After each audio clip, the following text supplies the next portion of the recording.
At 3:47 in the morning on March 11, 1945, a violent explosion tore through the darkness above the Rhine River. A column of water shot 30 feet into the air, raining down on the steel pontoons of a half-finished bridge. American combat engineers dove for cover as German artillery shells screamed overhead, their impacts sending shrapnel slicing through the cold night air. The men had been working for 18 straight hours, their hands raw and bleeding, their bodies exhausted beyond anything they had ever experienced. But they did not stop. They could not stop. Every minute of delay meant more American soldiers dying on the wrong side of the river. Lawrence Berardi, a truck driver with the 998th Treadway Bridge Company, wiped blood from his forehead and crawled back to his position. The bridge stretched 400 meters across the swollen Rhine, a ribbon of steel and rubber floating on pneumatic pontoons. German shells had already destroyed 19 pontoon floats during the night. 17 of his fellow engineers lay dead or wounded in the darkness around him, and still the work continued without pause, because these men understood something that would change the course of World War II. The Rhine was Germany's last great natural barrier against invasion, and whoever controlled the bridges controlled the fate of Europe itself. This is the story of the American combat engineers who built floating bridges across the Rhine River, while German forces fired at them with artillery, jet aircraft, V-2 ballistic missiles, and even combat swimmers armed with explosives. It is a story of determination under impossible conditions, of young men who traded rifles for wrenches and fought their war with pontoons and steel treadways instead of bullets. In the span of just 3 weeks in March 1945, these engineers accomplished what no Western army had achieved since Napoleon Bonaparte crossed the Great River more than a century before. They breached the Rhine barrier and opened the road to final victory in Europe. The Rhine River had stood as a symbol of German military invincibility for generations. No foreign army had successfully crossed it from the west since the French Emperor in the early 1800s. The river stretched approximately 1,300 feet wide at most crossing points, running deep and swift at speeds approaching 8 knots. American military planners had classified the entire waterway as totally unfordable, even at the lowest seasonal water levels. The current was so powerful that it could sweep away men, vehicles, and even small boats in mere seconds if they lost control in the swift flow. The water temperature in early March hovered around 45 degrees Fahrenheit, cold enough to cause hypothermia and death within just a few minutes for any unprotected soldier who fell into its grey depths. For the German High Command, the Rhine represented the final defensive line in the west, a natural fortress that could hold back the Allied advance long enough to negotiate a favourable peace settlement, or perhaps develop the wonder weapons that Nazi propaganda had been promising for months. The eastern shore of the river had been heavily fortified over years of careful preparation, with reinforced concrete bunkers, artillery positions zeroed on every possible crossing point, and interlocking fields of machine gun fire that could turn the river's surface into a killing ground within seconds.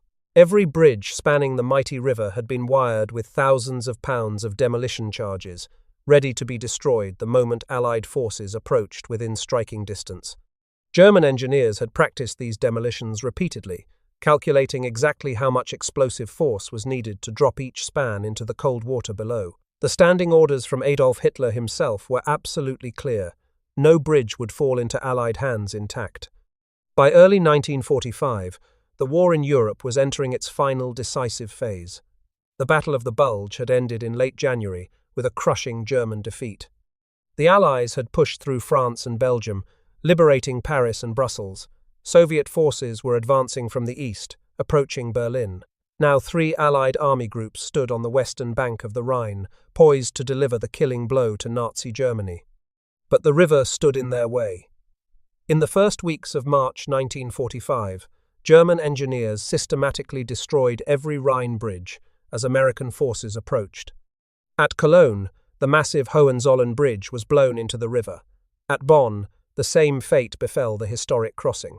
At Koblenz, at Mainz, at Mannheim, bridge after bridge erupted in fire as demolition charges detonated on schedule. Field Marshal Albert Kesselring, the newly appointed Commander-in-Chief West, was confident that the Allies would be stopped for weeks while they prepared elaborate river-crossing operations. Such operations required massive stockpiles of specialized bridging equipment, careful reconnaissance, extensive artillery preparation, and complete air superiority. Kesselring believed the Rhine would give Germany the time it desperately needed, but the Germans had made a fatal miscalculation, and on the afternoon of March 7th, 1945, everything changed in the space of a few extraordinary hours that would alter the entire course of the war. The Ludendorff Bridge at Remagen was a railroad bridge, built during World War I to move troops and supplies to the Western Front. It stretched 1,069 feet across the Rhine, supported by two massive stone towers on each bank. These towers were fortified positions with machine gun emplacements and commanding views of the entire span. The bridge had been wired with approximately 6,200 pounds of demolition charges, ready to be detonated the moment American forces came within range. But a series of failures, delays, and confusion would transform this unremarkable railroad bridge into one of the most consequential military prizes of the entire war.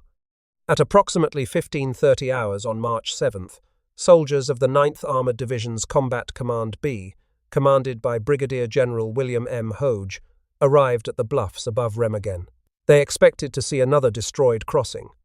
Instead, they saw the impossible. The Ludendorff Bridge was still standing, its dark steel spans stretched intact across the grey water, a pathway into the heart of Germany. Brigadier General Hoge made his decision in seconds. Every minute of delay gave the Germans another chance to blow the bridge. He ordered Task Force Engermann to seize the crossing immediately. Second Lieutenant Karl Timmermann of Company A, 27th Armoured Infantry Battalion, received his orders at approximately 15:45 hours. The 22-year-old officer from West Point, Nebraska, was to lead his men across the bridge under fire, disable any demolition charges, and establish a bridgehead on the eastern shore. It was a suicide mission. The Germans had machine guns in the towers, artillery zeroed on the span, and thousands of pounds of explosives ready to detonate. Lieutenant Timmermann looked at the bridge stretching before him. He knew that at any second the entire span might collapse into the river, but he understood what this moment meant. The chance to cross the Rhine, to shorten the war, to save thousands of lives. He did not hesitate. He ordered his men forward. At approximately 1600 hours, Timmermann and his platoon began their assault across the Ludendorff Bridge. German machine guns opened fire from the stone towers immediately, their bullets sparking off the steel girders and whipping past the advancing Americans with terrifying cracks that echoed across the valley. American tanks positioned on the western shore returned fire with their main guns, their high-explosive shells slamming into the tower fortifications and sending showers of stone fragments across the bridge approaches.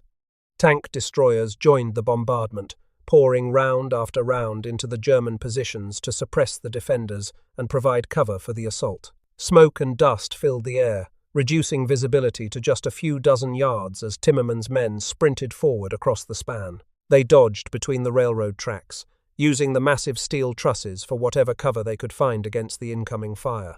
Sergeant Alexander Drabik of Holland, Ohio, was running at the front of the assault, ahead of even his lieutenant. The 34-year-old butcher had no intention of dying on this bridge, but he also had no intention of hanging back while others took the risks. He ran down the middle of the span, shouting encouragement to his comrades behind him, his legs pumping against the wooden planks laid over the railroad tracks, his lungs burning from the smoke and exertion. The bridge was a nightmare to cross, under these conditions. It stretched over 1,000 feet long with no real cover except the steel girders that supported the massive structure. The Germans had torn up sections of the wooden planking in an attempt to slow any assault, leaving gaps that had to be jumped or carefully navigated while bullets flew overhead. Craters from earlier bombing raids marked the deck where Allied aircraft had struck but failed to bring down the span. Shell holes gaped in the planking where artillery rounds had punched through without severing the main structure. Then, at approximately 16:10 hours, the Germans triggered their demolition charges. Captain Karl Friesenhahn, the German engineer responsible for the bridge, had finally received authorization from his superiors to destroy it. A massive explosion rocked the span, sending a shower of debris and smoke into the air. Wooden planks flew in all directions like deadly shrapnel. The great steel trusses groaned and shrieked as enormous stresses twisted the metal. The entire structure shuddered violently, seeming to twist and writhe like a living thing in its death agony. Timmermann and his men were thrown to the deck by the blast, their ears ringing, certain that they were about to plunge into the icy river far below as the bridge collapsed beneath them. But when the smoke cleared, they saw something that seemed almost miraculous. The bridge was still standing. The German explosives had damaged the upstream arch truss, creating a visible sag in the structure, but the span itself had not collapsed. The roadway remained intact beneath their feet. The way to the eastern shore was still open. What had happened? The answer revealed the chaos and dysfunction that had crippled German defensive efforts throughout the final desperate months of the war. Adolf Hitler had issued an order in October 1944, following an accidental bridge explosion at Cologne that had killed several German soldiers, requiring that demolition charges be removed from all bridges until enemy forces were confirmed to be within 5 miles. This apparently reasonable safety precaution had created fatal delays at Remagen, as German officers argued about precisely when the charges should be reinstalled and who exactly had the authority to order the final detonation. When Captain Friesenhahn finally received authorization to blow the bridge, the electric firing mechanism failed completely. Someone had cut the main detonation cable during the fighting, or perhaps the mechanism had simply malfunctioned after months of neglect in the damp conditions near the river. Friesenhahn was forced to send a soldier named Sergeant Faust running onto the bridge under American fire to ignite a backup primer cord manually. This extraordinarily brave soldier succeeded in lighting the cord, but the primer ignited only a portion of the carefully placed charges. And, crucially, the Germans had been forced to use weak civilian-grade explosives called Donnerit instead of proper military demolition charges, because military-grade explosives were in desperately short supply throughout the crumbling Reich. The partial detonation created a large crater in the bridge deck and damaged one of the main trusses, but the span held together through some combination of robust original construction and what can only be called extraordinary luck. Now, American soldiers were racing across it at full speed, determined to reach the eastern shore before the Germans could make another attempt to bring down the bridge. First, Lieutenant Hugh B. Mott of the 9th Armoured Engineer Battalion led a 3-man team of combat engineers onto the bridge directly behind the advancing infantry. His mission was critically important to the entire operation.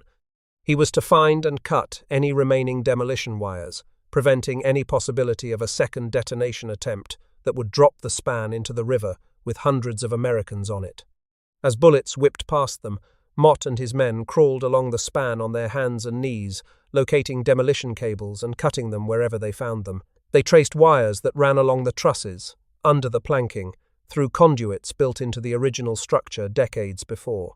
Every cable they cut reduced the chance that the Germans could bring the bridge down on top of the advancing Americans. But when they found the main demolition cable, the thick trunk line that connected all the remaining charges together, it proved far too thick for their standard wire cutters to sever. Sergeant Eugene Dorland, part of Mott's team, raised his M1 carbine rifle and fired 3 rounds directly into the cable, severing it completely with the impact of the bullets. It was an improvised solution to an impossible problem, exactly the kind of quick thinking under pressure that separated victory from defeat in combat. Both Mott and Dorland received the Distinguished Service Cross for their actions on the bridge that day. At approximately 16:20 hours, Sergeant Alexander Drabik stumbled off the eastern end of the bridge and became the first American soldier to set foot on the eastern bank of the Rhine River since the time of Napoleon more than a century before. He collapsed into a tangle of barbed wire and debris, catching his breath while the battle raged behind him on the span. Minutes later, Lieutenant Timmermann joined him, becoming the first American officer to cross the Great River Barrier. Within an hour, approximately 100 American soldiers had established a precarious but growing bridgehead on German soil. The Rhine had been crossed. Germany's last great natural barrier had been breached. The war had entered its final phase. The news travelled up the chain of command with remarkable speed. When General Dwight D. Eisenhower, the supreme Allied commander in Europe, received the phone call that evening, he was at dinner with his staff at headquarters in France. General Omar Bradley called to report the unexpected development, actually apologizing for the capture because the bridge was badly located at Remagen, far from the planned crossing sites further north where Field Marshal Montgomery's armies were supposed to make the main assault, according to the carefully prepared operational plans. But Eisenhower understood immediately what the capture of an intact Rhine bridge meant for the entire war. His response was decisive and immediate. "Get at least 5 divisions across as quickly as possible," he ordered, diverting forces from other planned operations to exploit this unexpected windfall. "We were across the Rhine on a permanent bridge," Eisenhower later wrote in his memoir, Crusade in Europe. The traditional defensive barrier to the heart of Germany was pierced. The final defeat of the enemy was suddenly now, in our minds, just around the corner. But capturing the bridge was only the beginning of an enormous challenge. The Ludendorff Bridge was badly damaged by the partial demolition and would not last forever. American engineers examining the structure estimated it might collapse at any time under the weight of the military traffic now pouring across it.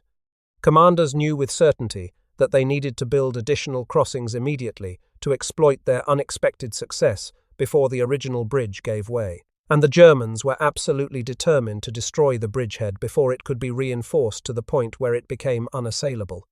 Construction of the first tactical pontoon bridge began at 8:30 on the morning of March 9, 1945, just 40 hours after the Ludendorff Bridge had been captured. The 291st Engineer Combat Battalion, commanded by Lieutenant Colonel David E. Pergrin, was assigned this extraordinarily difficult mission. These were experienced combat engineers who had fought across France and Belgium, who had built bridges under fire before during the long campaign from Normandy. But nothing in their training or experience had fully prepared them for what they would face at Remagen.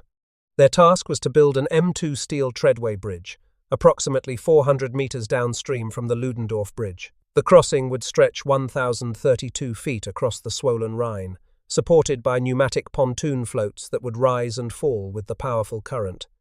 It was a massive engineering undertaking under any circumstances. Under constant enemy fire from artillery, aircraft, and machine guns, it would be nearly impossible by any normal standard. But impossible was exactly what the situation demanded.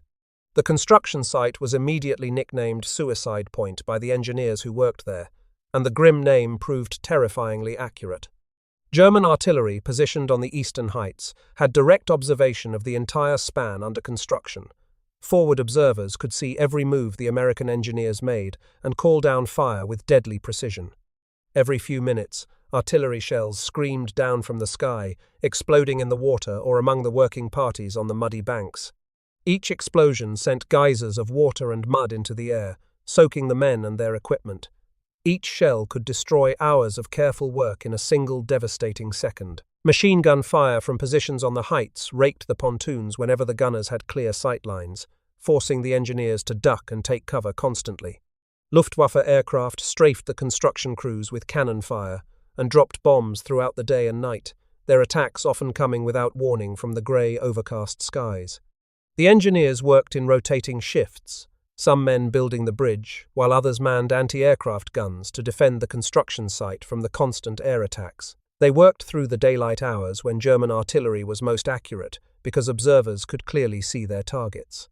They worked through the dark nights under artificial lights that made them even more visible targets but allowed the construction to continue around the clock. They worked through cold rain that soaked their uniforms and chilled them to the bone. They worked through freezing winds that swept down the Rhine Valley from the north.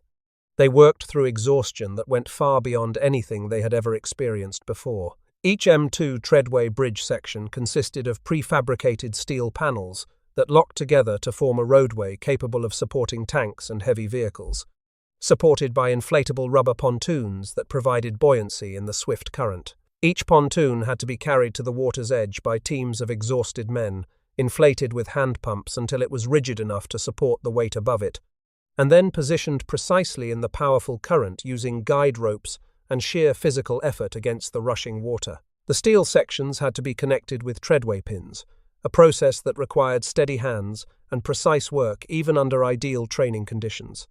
Doing all of this while artillery shells exploded around you and machine gun bullets whipped overhead required a kind of courage that is almost impossible to imagine from the safety of peacetime.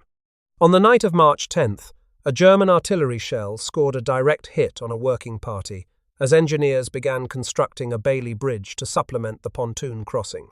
Major James E. Foley, the executive officer of the 276th Engineer Combat Battalion, was killed instantly by the blast. 19 other men in the immediate area were wounded, some of them severely enough that they would never fully recover from their injuries. The survivors, covered in blood and mud, pulled the bodies of their fallen comrades away from the construction site and went immediately back to work. There was no time to mourn properly, No time to process what had just happened. No time for the normal rituals of grief that soldiers perform for their dead. The bridge had to be completed. Every hour of delay meant more American soldiers trapped on the wrong side of the river, waiting to cross into the expanding bridgehead. After 32 continuous hours of construction under fire, the bridge was finally completed at 17:10 hours on March 10, 1945. A hand-painted sign was erected at the western approach that read simply, "The longest tactical bridge built first across the Rhine." It was the first tactical floating bridge across the Rhine by Allied forces since Napoleon had crossed the Great River well over a century before. Total casualties during construction reached approximately 35 killed and wounded, men whose sacrifice made possible everything that followed in the final weeks of the war. One day later, the 51st Engineer Combat Battalion, commanded by Lieutenant Colonel Harvey R. Fraser, completed a second crossing approximately 2 miles upstream. This heavy pontoon bridge stretched 969 feet between the towns of Kripp and Linz. Construction took approximately 27 hours, described by official reports as the fastest floating bridge ever completed by engineers while under sustained enemy fire in the history of military engineering. 3 men were killed during construction from German air attacks. On March 13th, Major William F. Tompkins, Jr., commander of the 552nd Heavy Pontoon Battalion, was killed by enemy fire while personally supervising construction operations at a dangerous forward position where he felt his presence was needed. The bridge was named the Rosich-Blackburn-Tompkins Bridge in honor of the 3 men who died building it, their names preserved in the designation of the crossing they had given their lives to construct. While the engineers worked frantically to build their pontoon bridges, the Ludendorff Bridge continued to deteriorate at an alarming rate. The partial demolition had weakened its structure far more than was initially apparent to even the most experienced engineers who examined it. Cracks spread through the steel members day by day as heavy military vehicles continued to cross. The constant traffic of tanks, trucks, artillery pieces, and supply vehicles stressed the damaged trusses far beyond any reasonable safety margin. American engineers worked around the clock to reinforce the dying span, welding steel plates over cracked members, replacing damaged sections where possible, and constantly monitoring the structure for signs of imminent collapse. They installed instruments to measure the stress on critical members and watched nervously as the readings climbed higher each day. They knew the bridge was dying. They could see it in the spreading cracks that appeared each morning where none had been visible the night before. They could hear it in the groans of stressed steel whenever a tank or heavy truck crossed the span, sounds that grew louder and more ominous with each passing day. They could feel it in the vibration that now shook the entire structure with each passing vehicle, a trembling that seemed to grow stronger hour by hour. But every day the bridge stood meant thousands more troops crossing the Rhine into the expanding bridgehead. Every hour of remaining life for this bridge meant American lives saved on the western shore, soldiers who would not have to make an opposed assault crossing under enemy fire. So the engineers kept working, kept reinforcing, kept hoping that the old railroad bridge would hold together just a little longer until enough replacement bridges could be completed to handle the traffic. On March 17, 1945, at approximately 1500 hours, the Ludendorff Bridge finally gave way. Lieutenant Colonel Clayton A. Rust, of the 276th Engineer Combat Battalion, was on the western bank supervising operations when it happened. He heard a sharp crack like a rifle report echo across the water.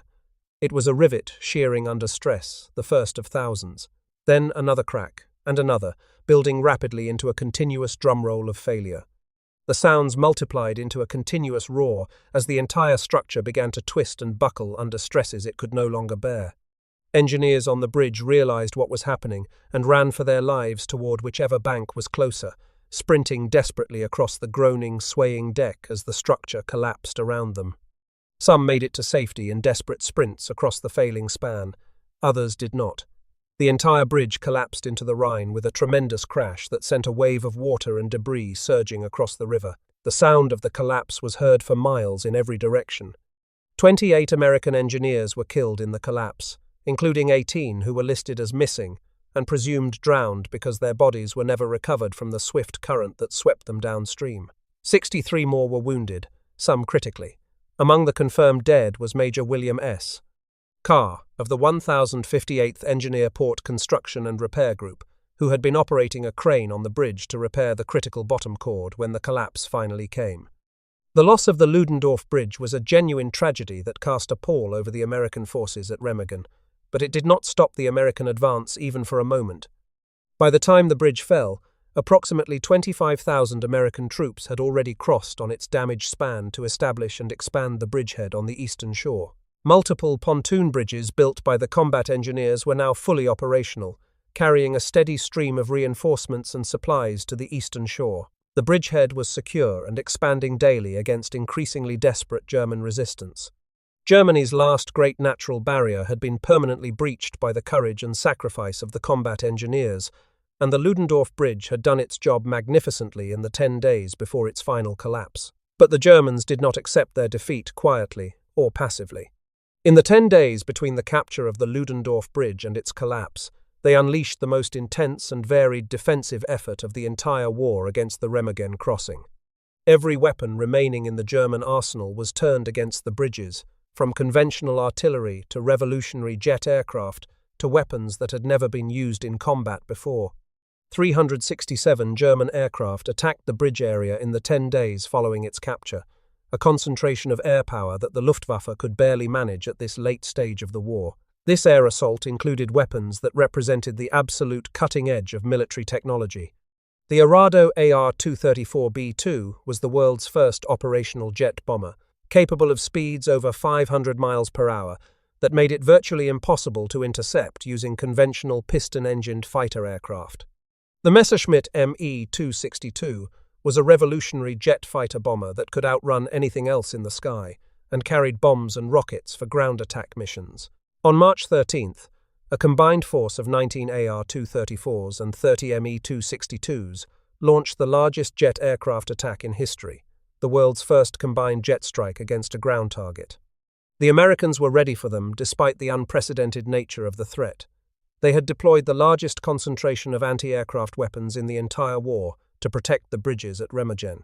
5 anti-aircraft artillery battalions ringed the bridgehead with overlapping fields of fire, including the 492nd, 482nd, 109th, and 634th anti-aircraft artillery battalions. Their weapons included M16 half-track vehicles, mounting quad 50 caliber, Browning machine guns capable of filling the sky with thousands of rounds per minute. M15 half-tracks carried 37mm automatic cannon that could reach high-flying aircraft with explosive shells. The steep Rhine Valley ridges actually worked in the defenders' favor, forcing German bombers to climb out of the valley before descending again on their attack runs, then dive directly into the concentrated fire of hundreds of anti-aircraft weapons positioned along the riverbanks. Despite the most intense air campaign of the entire Western Front, not a single German bomb struck the Ludendorff Bridge or any of the pontoon bridges being constructed nearby. Americans shot down an estimated 109 German aircraft during the 10-day defense of the bridgehead. Military historians have called this defense the greatest anti-aircraft artillery battle in American history. When conventional bombing failed completely, the Germans turned to even more exotic weapons in their desperation to destroy the bridges. On March 17th, the very day the Ludendorff Bridge finally collapsed from its accumulated damage, Adolf Hitler personally ordered SS General Hans Kammler to fire V-2 ballistic missiles at the remaining pontoon bridges. This was the first tactical use of V-2 rockets in the entire war, and remarkably, the only time these terrifying weapons were ever deliberately fired at a German target. The V-2 was the world's first true ballistic missile, a weapon that rose into the edge of space before plunging down on its target at supersonic speed. There was no defense against it once launched, no warning of its approach, because it traveled faster than sound, no way to intercept it in flight with existing technology. 11 5.2 missiles launched from Hellendoorn in the occupied Netherlands, approximately 120 miles north of Remagen. Each rocket carried a warhead of approximately 1 ton of high explosives, more than enough to destroy a pontoon bridge with a direct hit. All 11 missiles missed their targets completely. The V-2 had been designed as a terror weapon for bombarding large cities like London, where pinpoint accuracy was less important than psychological impact on the civilian population. It was never intended for precision attacks on small targets like floating bridges. The closest impact struck the 284th Engineer Combat Battalion's command post in the town of Remagen at 12:20 hours, killing 3 American soldiers and wounding 30 in a devastating blast that destroyed the building. Another V2 hit the nearby town of Oettingen, killing 3 more Americans and an unknown number of German civilians. But the bridges remained standing and fully operational, carrying a steady stream of reinforcements to the eastern shore. The Germans also deployed a Karl Gerhardt 600mm super heavy mortar against the bridges, the largest self-propelled siege weapon ever built by any nation in history. This enormous weapon had been designed to demolish massive fortresses and reinforced bunkers, firing shells that weighed over 2 tons each and could create craters large enough to swallow vehicles. 14 rounds were fired at the bridge area over several days. The ground shook with each impact that could be felt for miles. Buildings collapsed.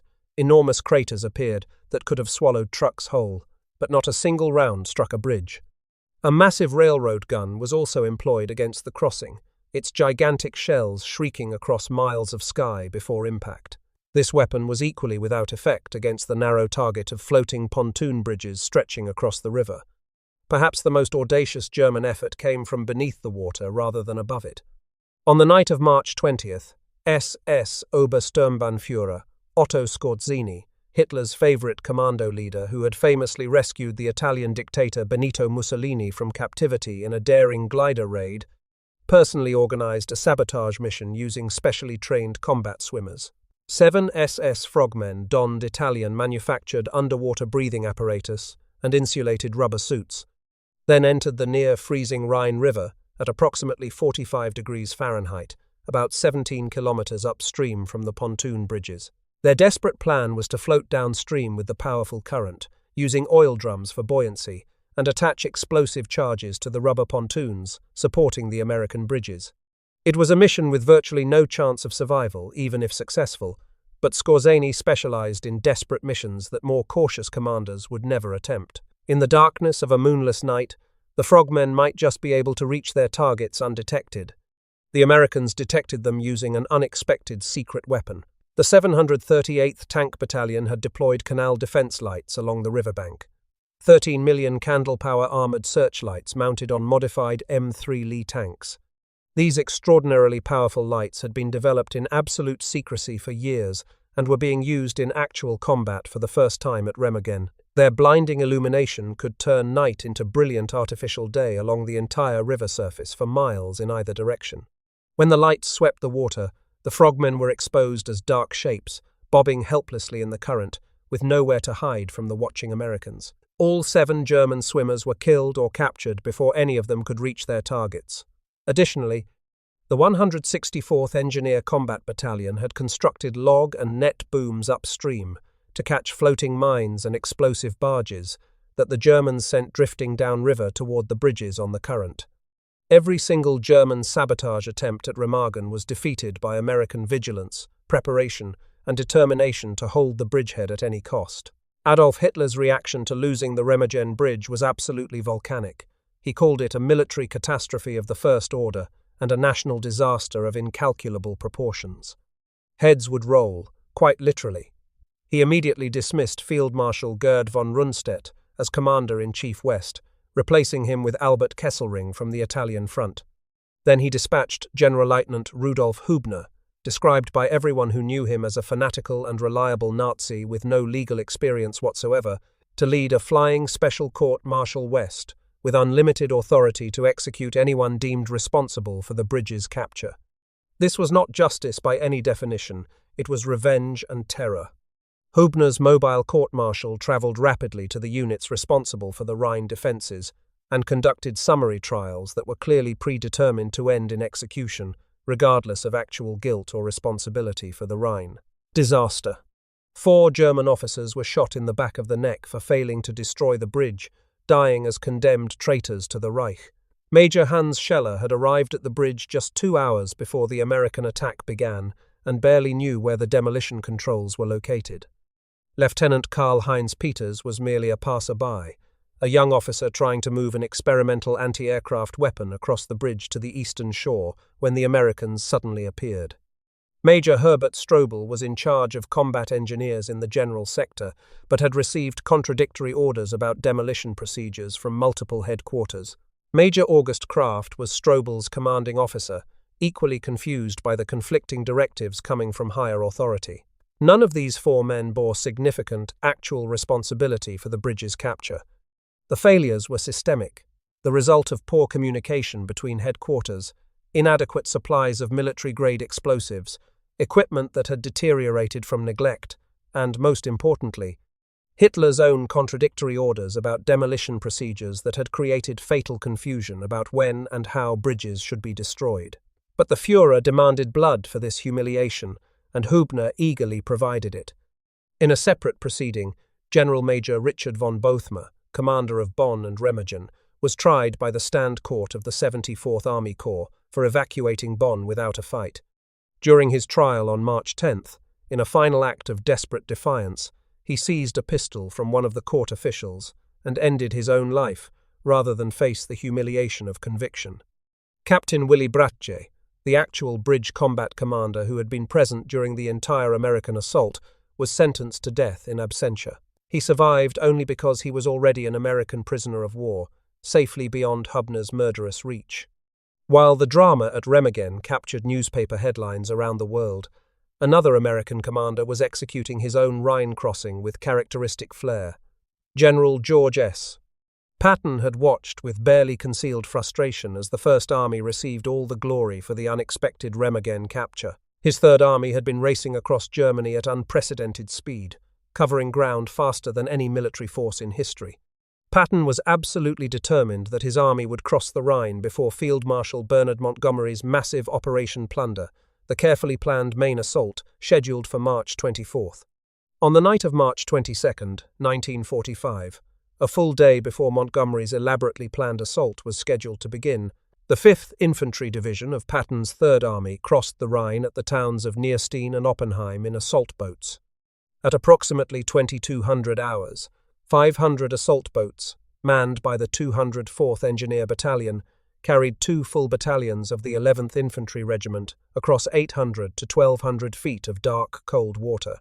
There was no artillery preparation to warn the enemy, no preliminary bombardment to alert them that something was coming. The Germans on the eastern shore had no idea the Americans were crossing until boats started landing on the beaches. Lieutenant Irvin Jacobs and just 8 men touched the east bank at Nierstein in complete darkness. 7 startled German soldiers, caught utterly off guard, promptly surrendered without firing a shot. The crossing met only light resistance, with remarkably few American casualties. Patton called General Bradley near midnight, barely containing his excitement. "Brad, don't tell anyone, but I'm across," he said. The following evening, with Montgomery's massive plunder operation about to begin, Patton called again. "Brad, for God's sake tell the world we're across. I want the world to know Third Army made it before Monty starts across." The 249th Engineer Combat Battalion constructed a 1,200-foot floating pontoon bridge at Nierstein in just 18 hours. On March 24th, Patton personally walked to the exact middle of his pontoon bridge, stopped, and urinated directly into the Rhine River. "I have been looking forward to this for a long time," he announced. Reaching the east bank, he grabbed 2 fistfuls of German soil in deliberate imitation of William the Conqueror at Hastings in 1066. Operation Plunder, Montgomery's massive Rhine crossing near Wessel on March 23rd and 24th, was the largest river crossing operation in military history. Montgomery commanded approximately 1,250,000 men with 5,500 artillery pieces. The crossing was supported by Operation Varsity, the largest single-day airborne operation of the entire war. 22,000 paratroopers were delivered by 1,625 transport aircraft and 1,348 gliders. The United States Ninth Army crossed as part of Plunder. The 17th Armored Engineer Battalion set a record that still stands, building an 1,152-foot M2 treadway bridge using 93 pneumatic floats in just 6 hours and 15 minutes. Not all crossings went smoothly. At St. Goar, on March 26th, the 89th Infantry Division attempted to cross through the treacherous Rhine Gorge near the legendary Lorelei Rock. The Germans set a gasoline-soaked barge ablaze, illuminating the entire gorge. defenders raked assault boats with machine guns. The 89th Division suffered 29 killed, 146 missing, and 102 wounded. Despite these losses, riflemen of the 354th Infantry Regiment carried the heights and raised the American flag atop the legendary rock. By the end of March 1945, all four American armies were firmly established east of the Rhine. More than 22,000 American combat engineers had participated directly in the crossing operations. The strategic impact was decisive and immediate. The Remagen bridgehead advanced the planned Allied crossing by an estimated 3 weeks. By the end of March, 125,000 troops had crossed at Remagen alone. The 1st and 9th Armies encircled the Ruhr industrial heartland, trapping approximately 325,000 German soldiers who surrendered in April in the largest mass capitulation of German forces in the entire war. Germany signed its unconditional surrender at Reims on May 7, 1945. Just 61 days had passed since Sergeant Drabik sprinted across the Ludendorff Bridge. Lieutenant General Walter Bedell Smith, Eisenhower's chief of staff, reportedly called the bridge worth its weight in gold. 13 Distinguished Service Crosses were awarded for the capture of the Ludendorff Bridge, along with 152 Silver Stars and a Presidential Unit Citation for Combat Command B. Among the recipients were Lieutenant Timmermann, Sergeant Drabik, First Lieutenant Mott, Sergeant Dorland, and Sergeant Joseph Delizio, who single-handedly captured a German machine gun nest inside the eastern bridge tower. Captain Karl Friesenhahn, the German engineer who had failed to destroy the bridge, returned to Remagen in 1954. Asked about the American awards, he said, "They deserved them, and then some. They saw us trying to blow that bridge, and by all odds, it should have blown up while they were crossing it. In my mind, they were the greatest heroes in the whole war." Today, the twin stone towers of the Ludendorff Bridge still stand on both banks of the Rhine at Remagen. The steel span has been gone since 1945, but the towers remain as silent witnesses. In 1980, Mayor Hans-Peter Curtin opened the Peace Museum Bridge of Remagen inside the Western Towers. The museum covers the bridge's construction during World War I, its capture in 1945, the executed German officers, and the American prisoner of war camp that held 50,000 prisoners at the site. Upper floors display Nobel Peace Prize laureates and art dedicated to reconciliation. The museum's motto captures its purpose. Every day let us work for peace with our mind and heart. In March 1985, at the 40th anniversary, Mayor Curtin organized a reunion of approximately 80 American veterans and 80 former German defenders. Former medic David Keith embraced the German mayor and said, "These people are now our friends, and you do not go around cheering a victory over friends." Ken Heckler's 1957 book The Bridge at Remagen remains the definitive historical account. President Harry Truman called it one of the best books on World War II. It has sold over 500,000 copies and has never gone out of print. The combat engineers who built bridges across the Rhine did not fight with rifles and grenades like infantrymen. They fought with wrenches and pontoons, with steel treadways and rubber floats. Their battlefield was the swirling current of a swollen river. Their enemy was not only German artillery and aircraft, but also time. They worked through artillery barrages that killed their friends beside them. They worked through air attacks that forced them to dive for cover. They worked through freezing nights and exhausting days. And when the Ludendorff Bridge collapsed on March 17th, they had already built the replacements that would carry Allied armies to victory. War is often measured in battles won and territories captured. But the Rhine crossings remind us that victory is also built, one pontoon at a time, by men who chose to keep working when every instinct told them to run. The Americans who died at Suicide Point did not fall in a dramatic charge. They died wielding tools, connecting steel sections, inflating pontoons. They died as engineers, doing the work that made victory possible. The Rhine had stopped invading armies for 1,000 years. It was supposed to stop the Allies too. Instead, American engineers turned that ancient barrier into a highway. They constructed floating bridges while shells exploded around them, shortening the war by weeks or months. Every day the war ended sooner meant lives saved on both sides. The men who worked on those bridges are nearly all gone now. The veterans who gathered at Remagen in 1985 were already elderly. 4 more decades have taken most of them. But the bridge towers still stand on the banks of the Rhine, and the museum still tells their story. They came from farms and factories and small towns across America. They learned their trade in training camps and perfected it on battlefields, from Normandy to the Rhine. When their country asked them to build bridges across an enemy river, while that enemy threw everything it had against them, they said yes. They picked up their tools and went to work. The bridges they built under fire carried the Allied armies into the heart of Nazi Germany. The Third Reich surrendered unconditionally at Reims. The Ruhr was encircled. The concentration camps were liberated. The most devastating war in human history came to its conclusion in Europe. The combat engineers of March 1945 earned their place in history not with weapons but with wrenches. Their legacy endures in the weathered towers at Remagen, in the Peace Museum that celebrates reconciliation, and in the memory of what ordinary men accomplished when they refused to stop working, even when the shells were falling all around them.